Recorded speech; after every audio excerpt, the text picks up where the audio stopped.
Hello guys, welcome to my channel Advika GS classes. आज के इस वीडियो में हम बात करेंगे अथर्ववेद के बारे में। लास्ट वीडियो में हमने बात किया था ऋग्वेद, सामवेद, यजुर्वेद के बारे में। ठीक है, आज हम अथर्ववेद, ये हमारा लास्ट वेद है और इस पे हम चर्चा करेंगे। तो चलिए स्टार्ट करते हैं। चौथा जो वेद है उसका नाम है अथर्ववेद। अथर्वा ऋषि का ज्ञान ही अथर्ववेद है। ठीक है, अथर्वा ऋषि के ज्ञान से ही अथर्ववेद का निर्माण हुआ है। इसमें जो सेकंड पॉइंट है उसमें यह है कि अंगिरस ऋषि इसके दूसरे दृष्टा हैं। पहले दृष्टा कौन थे? अथर्वा ऋषि, और दूसरे दृष्टा कौन है? अंगिरस ऋषि। ठीक है, इसलिए इसे सम्मिलित रूप से अथर्वा अंगिरस वेद भी बोला जाता है। अथर्वा अंगिरस वेद भी बोला जाता है। ठीक है, आगे चलकर इस वेद को ब्रह्मा के साथ जोड़ा गया और यही कारण है कि उसे त्रयी वेद भी में शामिल नहीं किया गया। आगे चलकर इस वेद को ब्रह्मा के साथ जोड़ा गया, यही कारण है कि उसे त्रयी वेद में तीन वेद आते हैं, ऋग्वेद, सामवेद और यजुर्वेद। उसमें अथर्ववेद को नहीं रखा गया है। ठीक है, उसमें शामिल नहीं किया गया। कौटिल्य ये चंद्रगुप्त मौर्य के शासन काल में थे। कौटिल्य ने इसे वेद त्रयी में शामिल नहीं किया है। वेद त्रयी यानी कि ऋग्वेद, सामवेद, यजुर्वेद, इन तीनों को सम्मिलित रूप से वेद त्रयी बोलते हैं और उसमें अथर्ववेद को शामिल नहीं किया है। यह वेद आंशिक रूप से गद्य एवं पद्य में है। जो अथर्ववेद है वो आंशिक रूप से गद्य एवं पद्य में है। अन्य तीनों वेद पारलौकिक माने जाते हैं, वहीं अथर्ववेद का संबंध पारलौकिक एवं अलौकिक दोनों से है। ठीक है, मुगल काल में अथर्ववेद का फारसी में अनुवाद अब्दुल कादिर बदायूनी ने प्रारंभ किया, जिसे पूर्ण इब्राहिम सरहिंदी ने किया था। प्रारंभ किसने किया था? अब्दुल कादिर बदायूनी, और इसे पूर्ण किसने किया था? इब्राहिम सरहिंदी ने। ठीक है, अथर्ववेद में 20 कांड है और 731 सूक्त हैं। ठीक है, अब हम देखते हैं अथर्ववेद की संहिता के बारे में। कुल 3 संहिताओं के नाम मिलते हैं अथर्ववेद के। कुल 3 संहिताओं के नाम मिलते हैं, जिसमें पहला है आर्षि संहिता, दूसरा है आचार्य संहिता और तीसरा है विधि संहिता। अब हम देखते हैं आरण्यक। एकमात्र वेद है जिसका कोई आरण्यक नहीं है। अथर्ववेद एक ऐसा वेद है जिसका कोई आरण्यक नहीं है।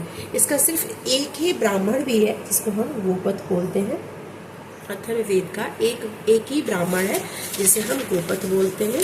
ठीक है, इसके बाद हम देखते हैं कि जो नोट में हम देखते हैं कि गोपद ब्राह्मण में गायत्री को चारों वेदों की माता, जो अथर्ववेद का ब्राह्मण है गोपद, उसी गोपद ब्राह्मण में गायत्री को, ठीक है, चारों वेदों की माता तथा ब्रह्मा को चारों वेदों का ज्ञाता कहा जाता है। गायत्री के बारे में जो वर्णन है वो हमारे ऋग्वेद के मंडल में है, तीसरी मंडल में। ठीक है, तो इसमें गोपद ब्राह्मण में गायत्री को चारों वेदों की माता कहा गया है और ब्रह्मा को चारों वेदों का ज्ञाता कहा गया है। ठीक है, गायत्री उपनिषद गोपद ब्राह्मण में ही वर्णित है। गायत्री उपनिषद, ये गायत्री उपनिषद है। ठीक है, इसका जो वर्णन है वो गोपद ब्राह्मण में ही वर्णन है। ठीक है, अब हम देखते हैं अथर्ववेद की शाखाएं। इसकी 9 शाखाएं हैं, जिसमें प्रमुख है शौनक और पीपलाद। ये दोनों इम्पॉर्टेंट है, शौनक और पीपलाद। अथर्ववेद के उपवेद के बारे में देखते हैं। इसके 5 उपवेद हैं: इतिहास वेद, पुराण वेद, स्थापत्य वेद, सर्ववेद, असुरवेद। ठीक है, अब हम अथर्ववेद की प्रमुख बातों के बारे में देख लेते हैं। इसी में अथर्ववेद में ही परीक्षित का पहला उल्लेख मृत्युलोक के देवता के रूप में हुआ है। परीक्षित का पहला उल्लेख मृत्युलोक के देवता के रूप में हुआ है। ठीक है, मगध एवं अंग का पहली बार उल्लेख अथर्ववेद में ही मिलता है। अयोध्या का भी उल्लेख अथर्ववेद में मिलता है, लेकिन अयोध्या का पहले उल्लेख ऋग्वेद के 10वें मंडल में भी मिलता है। इसके बाद देखते हैं कि वाराणसी का भी उल्लेख अथर्ववेद में मिलता है। ठीक है, अथर्ववेद में वर्णित है कि युद्ध पहले मस्तिष्क से लड़ा जाता है, भूमि का प्रयोग उसके बाद होता है। अथर्ववेद में ये वर्णित है कि युद्ध तो पहले मस्तिष्क में लड़ा जाता है, भूमि का प्रयोग तो उसके बाद में किया जाता है। ठीक है, अब हम अथर्ववेद के उपनिषद देख लेंगे जो इम्पोर्टेंट है। ठीक है, इसमें हम देखते हैं मुंडक उपनिषद। रचना सन्यासियों के लिए हुई थी। मुंडक उपनिषद की जो रचना हुई थी वो सन्यासियों के लिए हुई थी। और दूसरा है मांडोक्य उपनिषद। ठीक है, तो ये हमारा अथर्ववेद तो खत्म हो गया। अब हम देखते हैं ऋग्वैदिक राजनीति।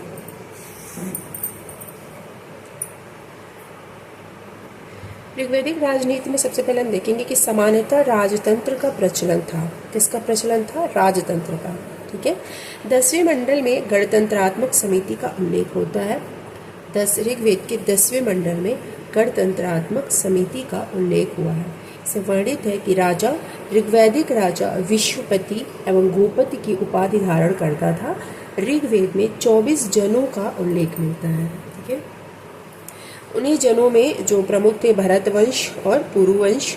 सुदास ऋग्वैदिक आर्यों का सबसे शक्ति शासक सुदास को तुत्सु कहा गया। भरत कुल सुदास के साथ समाप्त हो गया था। ठीक है, भरत कुल जो था यानी कि भरतवंश जो था वो सुदास के साथ ही समाप्त हो गया। इसके बाद है पुरुवंश। ये दो जो जन थे ऋग्वेद में, उनमें ये भरत और पुरु इम्पोर्टेंट थे। इसके बाद हम देखते हैं ऋग्वेद में जो प्रशासनिक संस्थाएं थी उसके बारे में। जो इनकी प्रशासनिक संस्थाएं थी उसमें था सभा, समिति, विदत, गण। ठीक है, सभा और समिति, विदत, गण। इसमें से सभा और विदत, समिति ये तीनों इम्पॉर्टेंट है। ये प्रश्न पूछा गया है। ठीक है, सभा और समिति को अथर्ववेद में ये इम्पॉर्टेंट है। सभा और समिति को, ये भी आया हुआ क्वेश्चन है। सभा और समिति को अथर्ववेद में प्रजापति की 2 पुत्रियां कहा गया है। ठीक है, ऋग्वेद में सभा का उल्लेख 8 बार, ऋग्वेद में समिति का उल्लेख 9 बार, ऋग्वेद में विदत का उल्लेख 122 बार और ऋग्वेद में गण का उल्लेख 46 बार मिलता है। ठीक है, सबसे ज़्यादा किसका उल्लेख मिला है? विदत का। और सबसे कम किसका उल्लेख मिला है? सभा का। सभा क्या थी? सभा ऋग्वेद में कुलीन वर्गों की एक सभा थी जिसमें कुल वृद्धों की संस्था थी। यहाँ पर कुछ न्यायिक कार्य भी होते थे। ठीक है, बेसिकली ये कुलीन वर्गों की एक सभा थी जो बुलाई जाती थी, जिसमें कुछ न्यायिक काम किए जाते थे। समिति क्या था? साधारण लोगों की संस्था थी। समिति साधारण लोगों की संस्था थी। इसके जो प्रमुख को पति कहा जाता था। ठीक है, इसके बाद हम देखते हैं विदत के बारे में। विदत क्या है? विदत में हम देखते हैं यह सैनिक, असैनिक एवं धार्मिक कार्यों से संबंधित था। ठीक है, विदत सैनिक, असैनिक, धार्मिक कार्यों से संबंधित था। इसमें नववधु का स्वागत, स्त्रियों की उपस्थिति तथा उपज का वितरण मिलता है। किसमें मिलता है? विदत में। ठीक है, और विदत था क्या? सैनिक, असैनिक एवं धार्मिक कार्यों से संबंधित था। ठीक है, अब हम देखते हैं प्रशासनिक इकाई। इनको हम विस्तार से देखते हैं, जिसमें हमारा पहला है जन। जो जन का प्रमुख होता था उसे गोपति कहते थे। विश का जो प्रमुख होता था उसे विशपति कहते थे। और ग्राम का जो प्रमुख होता था उसे ग्रामणी कहते थे। और कुल का जो प्रमुख होता था उसे प्रधान, यानी कि कुल जो था वो परिवार का था और परिवार का जो मुखिया होता था, ठीक है, कुलपा उसका प्रधान होता था। अब हम देखते हैं ऋग्वैदिक काल में जो कर थे उनके बारे में। बलिकर प्रचलित था ऋग्वेद में, ऋग्वैदिक समाज में, जो नियमित न होकर राजा को स्वेच्छा से दिया जाता था। इस पर कोई जोर जबरदस्ती नहीं थी। और ये जो कर था ये राजा को जो प्रजा थी वो स्वेच्छा से देती थी। ठीक है, अब हम देखते हैं महिलाओं के बारे में। ऋग्वैदिक समाज में महिलाओं की क्या स्थिति थी तो उसके बारे में देखते हैं। महिलाओं को राजनीति एवं संपत्ति संबंधी अधिकार नहीं प्राप्त थे। ठीक है, लेकिन वे सभा, समिति, विदत में भाग जरूर लेती थी। उन्हें संपत्ति संबंधी अधिकार तो प्राप्त नहीं था, लेकिन वे जब सभा का आयोजन होता था या समिति का आयोजन होता था या विदत, तो इन तीनों के आयोजन में महिलाएं भाग अवश्य लेती थी। ठीक है, अब हम देखते हैं, आपने पढ़ा होगा दशराग्य युद्ध के बारे में, तो उस पर भी थोड़ा सा हम फोकस कर लेते हैं। दशराग्य युद्ध जो था वो 10 राजाओं का संघ था और इनके जो प्रमुख थे वो विश्वामित्र थे। ठीक है, 10 राजाओं का संघ था और इनके जो प्रमुख थे वो कौन थे? विश्वामित्र थे। दशहरा के युद्ध को हम दो भागों में डिवाइड करते हैं। पहला है हमारा पंचजन या पंचमानुष, ठीक है, और दूसरा है हमारा 5 लघु जनजातियाँ, ठीक है। ये जन है और ये जनजातियाँ हैं।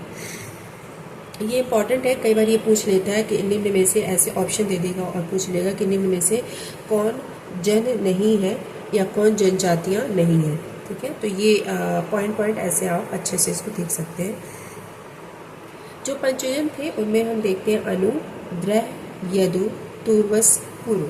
कितने थे? 5। अनु, द्रह, यदु, तुर्वस, पुरु, ठीक है। अब हम देखते हैं लघु जनजातियाँ। लघु जनजातियों में हम सबसे पहले देखते हैं अनिल, पक्त, भलानस, शिव, विषाणिनी, ठीक है। ऋग्वेद के 7वें मंडल में इस युद्ध का विवरण मिलता है। किस युद्ध का? दशहरा के युद्ध का। कब विवरण मिलता है? ऋग्वेद के 7वें मंडल में, ठीक है। मुख्य रूप से यह युद्ध परुष्णी नदी, परुष्णी को ही रावी नदी भी बोलते हैं, कि तट भरतसु वंश यानी कि जो भरत वंश था, भरत वंश के और 10 जनों के बीच हुआ था, ठीक है। और इस युद्ध का जो कारण था वो क्या था? इस युद्ध का जो कारण था वो था सुदास ने कुशिक कुल के विश्वामित्र को पुरोहित पद से हटाकर वशिष्ठ को नियुक्त कर दिया था। ये जो युद्ध हुआ था उसका जो कारण था उसमें ये था, सुदास जो भरत कुल का था, उसने कुशिक कुल के जो थे विश्वामित्र, जो कि पुरोहित थे, विश्वामित्र को उन्होंने पुरोहित के पद से हटा दिया था और वशिष्ठ को नियुक्त कर दिया था। अतः विश्वामित्र ने 10 राजाओं का संघ बनाया और सुदास के विरुद्ध युद्ध की घोषणा कर दी, ठीक है।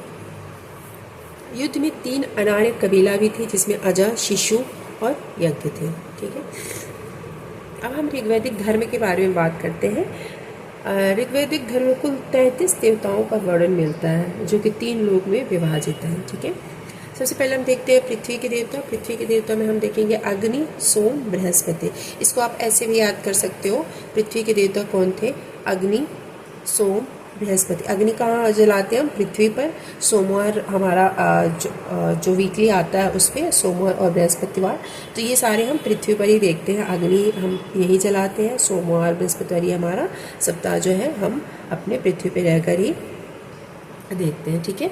उसके बाद हमारा अंतरिक्ष के देवता। अंतरिक्ष में देखो रुद्र, इंद्र, प्रजापति, पर्जन्य। इंद्र कहाँ थे? अंतरिक्ष में ऊपर, ठीक है। रुद्र भी अंतरिक्ष में, प्रजापति भी अंतरिक्ष में और पर्जन्य भी अंतरिक्ष में। उसके बाद हम देखते हैं आकाश के देवता। आकाश द्यौस आप सबको पता ही होगा, वरुण, मित्र, विष्णु, ये सब आकाश के देवता हैं। अब हम देखते हैं आर्यों के सबसे प्राचीन देवता दौस थे। कौन थे? दौस, जिनका प्रतीक था विषव, ठीक है। आर्यों के सबसे प्राचीन देवता कौन थे? दौस, और जिनका प्रतीक था विषव। ऋग्वैदिक काल में सबसे महत्वपूर्ण जो देवता थे वो थे इंद्र। सबसे महत्वपूर्ण देवता कौन थे? इंद्र। उसके बाद आते थे वरुण एवं अग्नि, ठीक है। इंद्र के बाद कौन आता था? वरुण, और उसके बाद अग्नि। ऋग्वेद में सर्वाधिक सूक्त 250 यानी कि इंद्र को समर्पित है, उसके बाद अग्नि देवता, ठीक है। अब हम देखते हैं ऋग्वैदिक समाज के बारे में। पितृसत्तात्मक समाज था ऋग्वेद में पितृसत्तात्मक समाज था। समाज की इकाई जो थी वो परिवार थी, जो कुल पर आधारित होती थी, ठीक है। और इसका जो प्रमुख था वो कुलपा कहलाता था, जो पिता या बड़ा भाई होता था, जो कि आज भी है, ठीक है। अच्छा, ऋग्वैदिक समाज में महिलाओं की स्थिति बेहतर थी। ऋग्वेद में अनेक विदुषी महिलाएं मिलती हैं, जैसे शची, पौलुनी, सूर्या, रोमशा, अपाला, कांछावृत्ति। एक बार और देख लेते हैं। शची, पौलुनी, सूर्या, रोमशा, अपाला, कांछावृत्ति, ठीक है। इसके बाद हम देखते हैं घोषा, लोपामुद्रा, विश्वारा, विषपल्ला, मुद्गलानी, ठीक है। इसका हम देखते हैं विश्ववारा को ब्रह्मवादिनी एवं मंत्र दृष्टा भी कहा गया है। लोपामुद्रा विदर्भ राजकुल में उत्पन्न हुई थी। कब उत्पन्न हुई थी? विदर्भ राजकुल में, ठीक है। इसके बाद हम देखते हैं समाज में नियोग प्रथा, विधवा का पुनर्विवाह, अंतर्जातीय विवाह भी प्रचलित था। ऐत्रेय ब्राह्मण में स्पष्ट रूप से बहुपतित्व का विवाह का निषेध मिलता है। किसमें मिलता है? ऐत्रेय ब्राह्मण में। मैत्रायणी संहिता में मनु की 10 पत्नियों का उल्लेख मिलता है। बाल विवाह का उल्लेख नहीं मिलता है। दास प्रथा प्रचलित थी। ठीक है, आज हम सिर्फ ऋग्वैदिक समाज तक रहने देते हैं। कल की वीडियो में हम बात करेंगे वेदों में नदियाँ जो थी उनके बारे में और उत्तर वैदिक काल के बारे में। इसके साथ ही हमारा वैदिक सभ्यता खत्म हो जाएगा। इसके बाद हम स्टार्ट करेंगे धार्मिक सुधार के बारे में। ठीक है, थैंक यू सो मच। अगर आपको हमारी वीडियो पसंद आई हो तो प्लीज़ सब्सक्राइब करें।